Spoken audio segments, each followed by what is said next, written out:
fariintayda waxaan u dirayaa madaxweynaha cusub ee Soomaaliya mudane Xasan Sheekh Maxamuud waxaan leeyahay mudane madaxweyne shaqadan iga bedel waan ku dhibtooday wallaahi bilaayda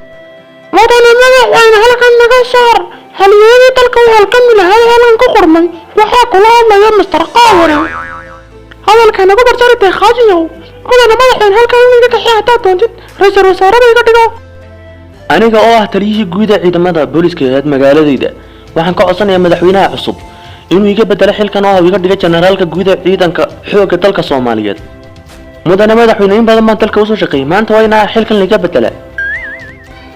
aniguna waxaan ahay ninka u qaabilsan dhanka sirdoonka booliska magaaladayda in badan madaxweyne aan u soo halgamay oo aan u soo shaqeeyay magaaladayda iyo dalkaygaba waxaan doonayaa in maanta laga dhigo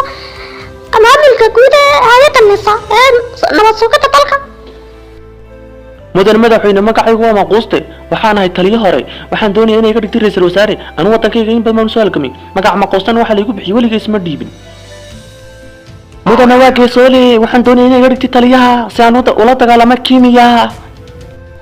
waxaan geesaal maxaa meesha ka soo doonay waa gees maxaa meesha ka soo doontay mudane waxaan rumaysanin waa khaayin dhalay mudane wiskaalaya waxa ma sameeynin ba magaalada waxa ma khaayimin Kenya la dagaalami mana maanta inta firsa geesulu ana ku garanay wallahi aan jeelkii kugu celin mudane waxaad ilowday odayga maxasaalihi haliye dhalay wasiirka arrimaha dibadda uu mudane ka dhig war fursada ka faa'iideeyaan salaayeen noocaas oo midhan baa ku dhibayaniyo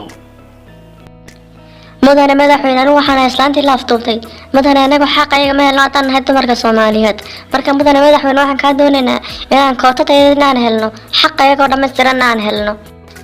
mudane madaxweyne tan hay dumarka Soomaaliyeed iyo gabdhaha Soomaaliyeed xaqayga oo dhameystiran diinteeda na siisay kaliya inaan diinteeda baranno